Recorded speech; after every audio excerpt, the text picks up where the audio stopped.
This tutorial review will show you how to unlike all photos on Instagram at once. Open your Instagram application and make sure to log in into your account. Tap on your profile tab at the bottom right. Tap on this three-line icon at the top right. Tap on your activity.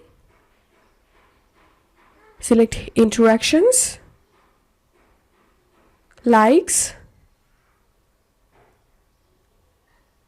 and here you'll find all of your liked posts. And now to unlike all posts or photos, tap on select at the top and select all of these photos one by one.